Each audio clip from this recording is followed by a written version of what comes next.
FPMM-Ziona entin'i Pasteur RATIANARIVO Rabarijaona. Mivavaka sy tompoko. Voninahitra anao Jesosy tomponay sy mpanjakanay.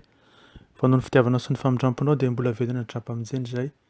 Fa indray ty andro zoma ity izay ahafahana indray manompo sy mameo voninahitra anao. Dia ianaraka ny sitraka ao Jesosy saiko dia mangataka ny fananao masina mba hitaridalana anay. Dia mangataka indrindra tokoa ilay tanamairinao mba hombanay Jesosy. Mangataka ny famindramponao sy ny fanadiovanao amin'ny eranao sarobidy mba afaka amin'ny fahotana sy ny tsy fahamarina rehetra. Dia treo feno araka nabe famindramponao tompo manalo dia aoka ianao tokoa ny olana sy fondalananay ankafisy ankavanana ho andraona sy andriafo amin'ny androm-piaina rehetra. Jesosy manalo diovy amin'ny rano sarobidy satria tsy manana ny fahamarinana atreanao zahay koa mangataka indrindra ny fanamarinana avy aminao mba hombanay isan'andro amin'ny androm-piaina rehetra ho voninahitra. Dia miterena tompo araka ny fombanao voninkazo mpanomponao amin'ny anaranao Jesosy avy any Nazareta no zona manisy mangataka izany vavaka izany. Alleluia. Amen. Mbola ampitombona amin'ny tsy mandrakariana ravina ny fahasoavana mampiadanana avy amin'ny Andriamanitra raintsika Jesosy Tompo ary ny fampiraisana avy amin'ny fanahy masina. Amen. Loha hevitra izay mpandinintsika amin'ity zoma ity dia ny fampatsevan'ny Tompo no tokony andehanantsika amin'ny fahamarinany. TIAVA ny fahamarinana. Izay no loha hevitra izay hobanjintsika amin'ity andro ity. Nahoana moa no tian'i Jesosy tsika mba ho tian'ny fahamarinana? Hoy ny voasoratra ao amin'ny filazantsara araka ny Jaona 4:12 hoe hoy Jesosy taminy, izaho ny lalana sy fahamarinana ary fiainana. Tsy misy olona mankany amin'ny ray afa-tsy amin'ny alalako. Koa raha Jesosy mihitsy no fahamarinana dia zava-dehibe aminy ny andehanantsika amin'ny fahamarinana. Hoy ny voasoratra ihany koa ao amin'ny filazantsara araka ny Matio 9:13 fa hoy Jesosy, fa katsao aloha ny fanjakany sy ny fahamarinany dia nampy anareo izany rehetra izany. Miharihary amin'izany ravana fa ankasitrahan'ny Tompo tokoa ny andehanantsika araka ny fahamarinana. Zava-misy eo amin'izao tontolo izao ary indrisy fa na dia eo amin'ny sehatry ny tontolon'ny fivavahana kristianina aza dia misy ireny tsy fahamarinana izay mitrangireny. Nisy na dia ny fandiniana ny tenin'Andriamanitra aza amin'ireo teny fototra amin'ny teny Hebreo dia manambara teny izay azo lazaina hoe ohatra raha maka anankiray amin'ny teny Hebreo izay voarakitra ao amin'ny strong izay atao hoe vocabulaire ny teny Hebreo ary dia manana ihany koa ny équivalence na mitovy aminy amin'ny teny Grika. Izany karazana dictionnaire lehibe zany, karazana concordance lehibe dia misy teny anankiray izay ao amin'ny numéro 457 amin'izany dia mifanohitra. Fa raha ny teny Hebreo milaza hoe tsy misy lanjany, karazana sampy, zavatra foana, Andriamanitra tsy izy. Kanefa ao amin'ny teny Grika kosa dia milaza fa fahalalahana, fisokafana. Midika izany fa na dia anatria ny sehatry ny fivavahana aza dia tafiditra ny lainga ny tsy fahamarinana. Ao anatin'ny tontolo ny tsy fahamarinana isika ankehitriny. Raha mitranga ireny atao hoe pandémie ireny, ity Covid-19 ity dia ombieny tsy fantatra izay tena mipoirany. Anefa arakaraka ny androsoan'ny fotoana no hipoirany fahamarinana fa avy any amin'ny zareo sinoa ary ny tafika sinoa mihitsy no namorona izany satria be loatra ny olona any aminy ary tiany mba ho kontrolena zany na tiany ho voafaritra sy voafetra ny fahaterahana any aminy. Izany manambara amintsika fa tsy milaza ny fahamarinana ny mpitondra ety amin'izao tontolo izao ary manafina mandrakariva izany fahamarinana izany. Ankehitriny isika raha mihidy ao anatin'izao masika izao, tapenana ny endriky ny olona dia endrika ilay fanamperana ihany koa ny fahamarinana ety amin'izao tontolo izao. Tsy hita intsony ny marina ary hita miharihary kosa fa ny ratsy no te hanjaka ety amin'izao tontolo izao. Malamin'ny Tompo, antsoin'ny Tompo tsika mba hitsangana sy hijoro amin'ny fahamarinana, hanohitra ny tsy fahamarinana rehetra, hanohitra izay rehetra tsy avy amin'Andriamanitra. Fa inona nga no napetrak'Andriamanitra, napetraka Jesosy Kristy ny amin'ilay lazainy fa fahamarinan'ny fanjakan'Andriamanitra? Amporisiana mantsy ny tsika mpanaradian'i Jesosy mba hikatsaka izany fanjakan'Andriamanitra sy ny fahamarinana izany, mihoatra noho ny zavatra rehetra. Ary ilay matoan-teny hoe mikatsaka dia misy hevitra hoe maharitra, mikaroka zavatra anankiray, miezaka mafy sy mitandrina fatratra mba hahazo zavatra iray. Izany hoe tsy hamelanao io zavatra io raha tsy azonao, ary io no zava-dehibe indrindra aminao, io no objectif na tanjona, ary ataonao ny fomba rehetra hanatraran'izany. Zavatra tian'ny Tompo hobanjintsika, hifantohantsika fatratra, tsy hivilitsika ankavisakavanana, fa zava-dehibe ary foiben'ny zavatra rehetra izay tanterantsika. Teny voalohany ny fanjakany ary ny faharoa ny fahamarinany. Tsy maintsy katsahantsika amin'ny zotom-po ny anana ny hery sy ny fanapahan'Andriamanitra voapirofo ao amin'ny fiainantsika ary koa ny fiangonantsika. Tsy maintsy mivavaka tsika mba ho amin'ny tena herin'ny fanahy masina tokoa no hahatongava ny fanjakan'Andriamanitra hamonjy ny mpanota sy hanafaka ny olona amin'ny fatorany demoni sy ny mandany izay mafy tokoa. Sitrana amin'ny marary ary koa hanandratra ny anaran'i Jesosy Tompo. Izay ny fanjakan'Andriamanitra raha ohatra ka hakapoka. Tian'i Jesosy olona afaka ao aminy ny olombelona rehetra. Tian'i Jesosy ho voavonjy ny olombelona rehetra. Ary malahelo tokoa izy mahita an'izao tontolo izao izay ao anatin'izany fanangejana maro samihafa izany. Faharoa dia ny fahamarinany. Tsy maintsy katsahantsika amin'ny alalan'ny fanahy masina ny ankatoavana ny didin'i Jesosy Kristy, ny ananana ny fahamarinan'i Jesosy Kristy, ny sarahana amin'ny fomba n'izao tontolo izao, ary koa ny anehoana ny fitiavan'i Jesosy amin'ny olona rehetra. Fa ho tokoa mantsy ny Filipianina toko faharoa, andininy faharoa ambin'ny folo sy ny andininy fahatelo ambin'ny folo mivaky toy izao aminaran'i Jesosy. Koa amin'izany rahalahy malalako, tahaka ny anikenareo mandrakariva tsy fony teo aminareo ihany aho, fa ankehitriny dia bebe kokoa aza raha tsy eo aho miasa mitahotra sy niovitra hatanteraka ny famonjena anareo, fa Andriamanitra no miasa ao anatinareo, na ny fikasana na ny fanaovana hatanteraka ny sitrapony. Dia miharihary anatin'izany tokoa fa izy no tompon'ny ilay fikasana ary izy koa no tompon'ny fanatanterahana. Fa ny anjarantsika kosa dia ny mandeha araka ny sitrapony, ary tian'i Jesosy ny olona rehetra mba hanana izany famonjena izany. Tian'i Jesosy ny olona rehetra mba hatanteraka izany fidirana anatin'ny fahamarinana izany. Koa ry havana ataontsika ho zava-dehibe mandrakariva amin'ny fiainantsika ny hatanteraka izany, fa Andriamanitra mihitsy no miantso antsika hatanteraka izany.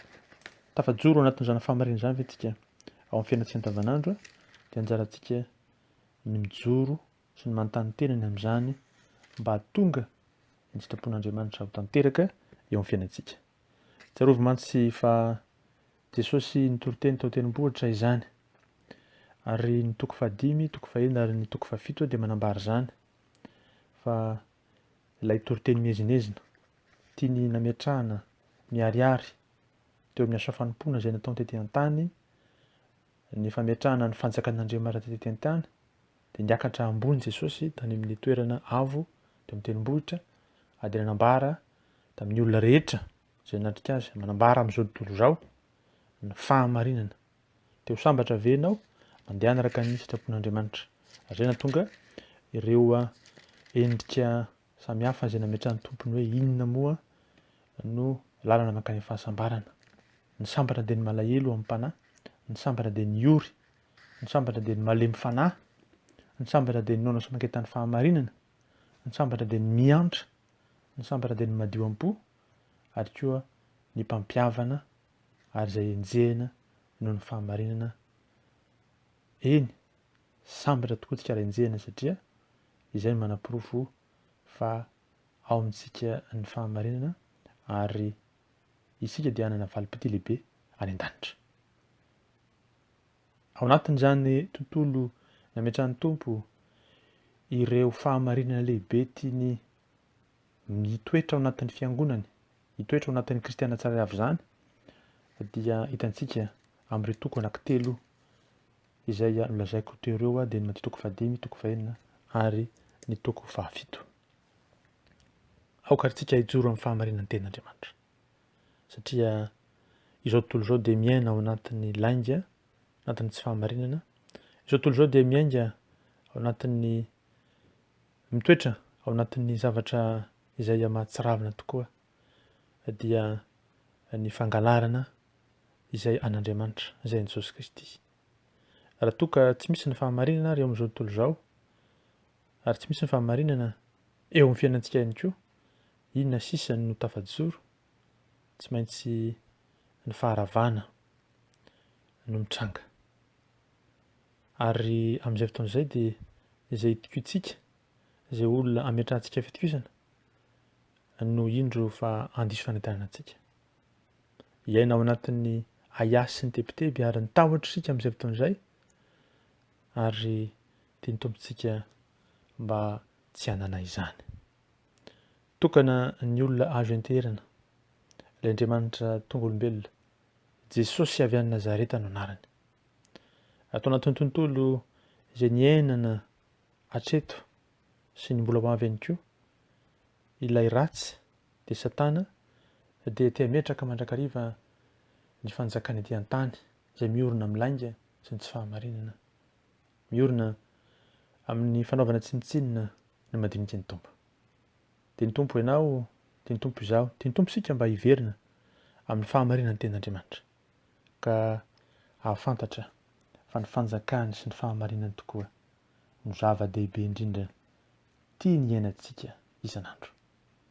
Isika no fanasin'ny tany ary isika no fahazavan'izao tontolo izao.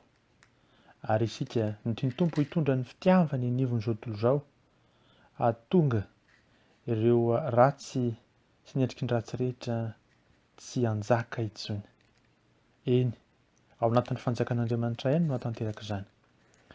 Koa ny tontolo ny nofinofo izay nieritreretin'ny olona amin'ny hoe fiarahamonina vaovao njakan'ny raha sy nitsiny. Tontolo nofinofo izay napetraky ny olona amin'ny hoe dia hisy tanàna izay hanana izany fahamarinana, izany fitovian-jo izany. Tsisy izany raha tsy ao amin'i Jesosy Kristy, raha tsy ao amin'ny fanjakana. Ny fanirian'ny olona ihany koa no hoe hampiombona izao tontolo izao sy ny favana samihafa, dia indro tsy ho tanteraka izany satria ao amin'ny fanjakan'Andriamanitra irery ihany, ao amin'ny fanjakan'i Jesosy irery ihany no hany afaka tanteraka ny tena fiadanana marina, ny tena fahamarinana marina. Nambaran'ny tompo Jesosy Kristy antsika da miala an'ireo toroteny napetrany teo tendrombohitra ireo fa ao dia tokoa ny fitiavana miorina ao aminy, ahafahantsika mitia namantsika tahaka ny tenantsika, eny ahafahantsika koa aza mitia na dia ny fahavalo, ny ahafahantsika manome ho an'izay tsy manana, ahafahantsika mivavaka marina tokoa araka izay tokony izy, ary ihany koa ahafahantsika mifamato-piainana amin'ny Jesosy Kristy araka izay nambarana tamintsika. Ry havana, mangeteta va isika ny tianana ny tena fiainam-panahy marina amin'ny tompo ka azotsika mitoetra amin'ny fiadanany? Izay mangataka dia omena, izay mitady dia hita, ary izay mandondona no vohana. Jesosy Kristy tompontsika amin'ny alalan'ny fanahy masina dia mampitoetra izany fahamarinana zany antsika ankehitriny. Eny ny olombelona aza ho Jesosy izay ratsy manome mofo ihany ny zanany rehefa mangataka izy fa tsy manome zavatra hafa tahaka ny vato. Isika va no tsy omenin'Andriamanitra ray ny fanahany rehefa mangataka? Aoka isika hangataka ny fanahy masina mandrakariva ahafantarantsika ny lalana. Ety amin'izao tontolo izao dia te hiorina ny olona amin'ny atao hoe indépendance, autonomie na ny fahaleovantenany tsy ankina amin'Andriamanitra intsony. Fa izao afaka miaina tsy araka tsy miankin-doha amin'Andriamanitra. Afaka miaina tsy araka ny didin'Andriamanitra. Afaka miaina amin'izay tiany. Dia foronina daholo ny karazan'ny pahalalana rehetra, foronina daholo ny karazan'ny zavatra samihafa mba hahatonga ny olona tsy raharan'Andriamanitra intsony fa hanao izay hahatonga ny tenany, ny sainy, ny vatany, ny fony, eny, ny fanahiny aza hiadana tsy ao amin'Andriamanitra. TIAVA. Jesosy ihany lalana sy fahamarinana ary fiainana. Araka ny tenin'ny Tompo fa tsy afaka manao na inona isika raha tafasaraka aminy.